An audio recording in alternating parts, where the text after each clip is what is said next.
What's up, guys? Back here with my video. It's been a while. This isn't really particularly a movie review, but it's a more like a countdown. As the video says, we know everyone loves the MCU. Uh, we've had some hits, we've had some misses. And I'm here to do a countdown of the top 5 MCU movies that lived up to this hype and 5 that didn't. And these are just my opinion. A lot of you may agree with me on this, but I just want to get my take. Okay, let's start with the good one, the ones that actually lived up to the hype. Number 5, number 5. Let's start with of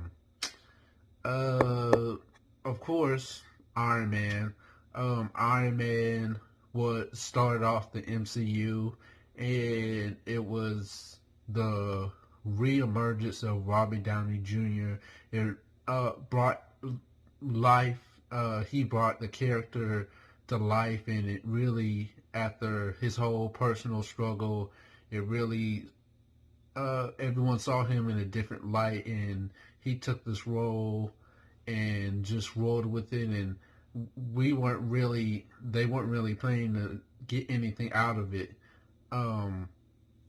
until they got that reaction from the end with Nick Fury talking about the Avengers, and it just built from there. So this really started all, and never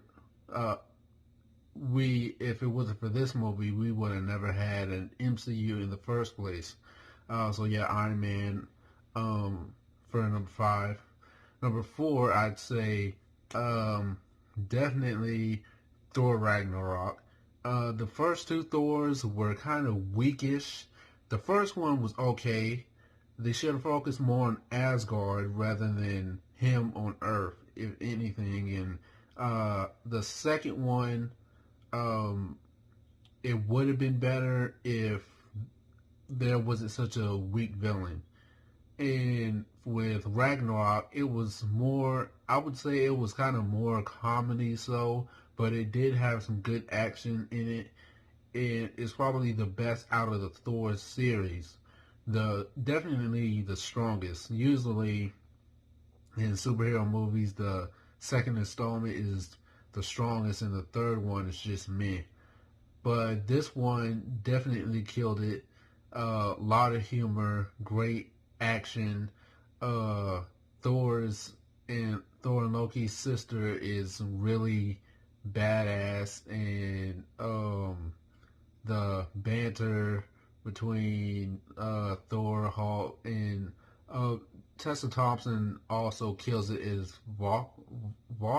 I can't remember. I can't pronounce her name, but her whatever character she played, it starts with a V. I know that, but yes, this was really enjoyable.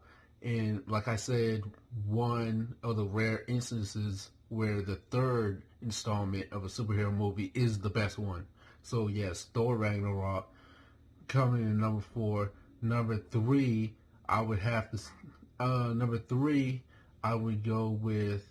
I would go with on this one,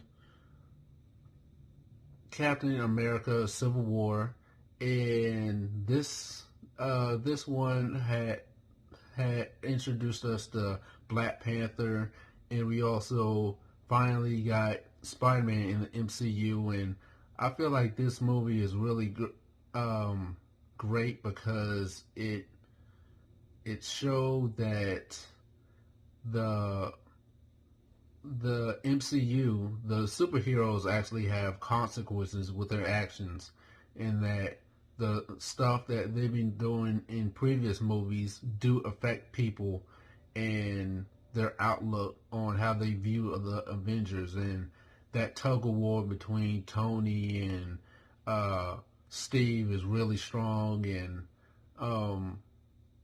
and what them having conflicting conflicts, and also the big reveal at the end was really shocking, which I don't think a lot of people saw coming.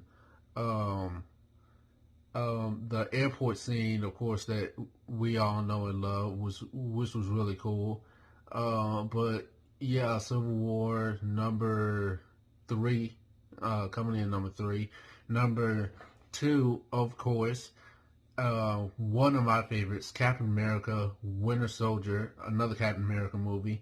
Now this one, uh, I feel like this one is one of the best solo movies in the MCU, one of the best movies in the MCU, and it had really strong character development for Steve, with him adapting to uh, the world today, and while he's still holding on to, still wants to be a part of something, so he's still working with the Shield, but then he feels like he can't trust them or anyone, um, because um, uh, because everyone close to him is like a, I guess, double agent, I guess is the term. And the action in this movie is so incredible. It's one of my favorites to watch. The action scenes are just, they get better and better as it goes on. And I think one of my favorites is definitely the scene where Nick Fury is trying to be killed, um, and even though that a lot of people complain about the MCU lacking in the villain department, I will say that Bucky was a hell of a villain. And if you don't believe me, go back and watch this movie because it's incredible. And coming in at number one for the MCU movies that did live up to its hype is Black Panther. I had a feeling you guys knew this was going to be number one. Um, this movie really, um, when you think of this movie, really brought out what Wakanda is about and about black excellence. And of course, when this movie was come out, white people was shitting on it. Like, damn, we can't even have our moment. And everyone's saying, like, Ben Shapiro's dumbass. Everyone's saying, oh, Wakanda's not a real place, and blah blah blah blah blah. Yeah, dumbass, we know it's not a real place. But Michael B. Jordan, after his flop in Fantastic Four, he really redeemed himself in this movie. And even though he was given little screen time, he made a hell of an impact. And the look that he had, the his whole outfit, and he just really brought that character. He was a really great contrast to Chadwick Boseman's Black Panther, and a lot of times you didn't really feel like, to me, he didn't really feel like the bad guy. He just felt like someone that felt like he was wrong. He was wrong, and he needed to uh uh like someone that was hurt, and he just needed, I guess, redemption. And this was sort of like his redemption story. And even though the CGI is a little, I did not notice it at first, but even though the CGI is a little bad, you can't forgive it because this movie is amazing. The costume designs, the their accents, the action scenes, um, just a lot of it is just incredible. So yes, Black Panther number one. Now for the not so positive ones, the five MCU movies that did not live up to its hype. Starting with number five, Thor: The Dark World. Oh my God, so bad. The This is a prime example of what you don't do. This movie just felt, um, uh, I don't even know how to describe it. It's been so long since I've watched it because I just don't want to relive something that doesn't feel good. The villain was weak. It was a pretty lackluster script. Uh, Once again, it was the Thor Loki story, and it ended kind of ended on a cliffhanger. Um, it was just bad. Mm, that's all I really have to say. Number four, Guardians of the Galaxy Volume 2. This one was more the first one is definitely better. So watch the first one, not the second one. The second one, um, I've only seen it once, and it felt like half of this movie, almost like 90% of it was comedy, and it really felt like there was no actions, no high stakes, nothing. It was just mainly laughs for half the movie. I don't even remember a majority of the movie because it was just because I've only seen it once, and after that, I was just like, I'm pretty much done with this. But yeah, it just felt like this movie was didn't really feel that important to the MCU at all. Um, number three, Iron Man 3. This one is a prime example of how a lot of the time superhero movies can trick you into thinking that it's going to be good. Um, a lot of times a trailer can be way better than the actual movie. And this was a prime example because the trailer had me hyped, and the Mandarin is one of my favorite Iron Man villains. He doesn't have a really great villain role gallery, but the Mandarin is one of his strongest villains next to Ghost. But this one, I'd say maybe the first half of it is good, but after the the Mandarin twist really pissed me off. I'm not sure. I can't speak for a lot of other fans, but the with the whole Mandarin twist, I felt like it brought it down a peg. And the reason why he wanted to go after Tony because he left him on the rooftop. I mean, a lot of these villains being created by Tony, God, it's really annoying. And I think, I'm not sure, this may have been the start of it. And this is may have been when everything started to go downhill, when they started making everything all about Tony, the Tony show. Yeah, so Iron Man 3. Number two, I definitely would say, number two, I'd say uh, Avengers Age of Ultron.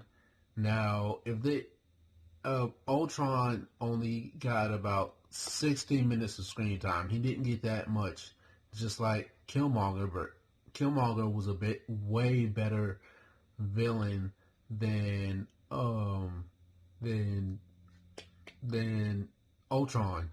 And in this movie, it just felt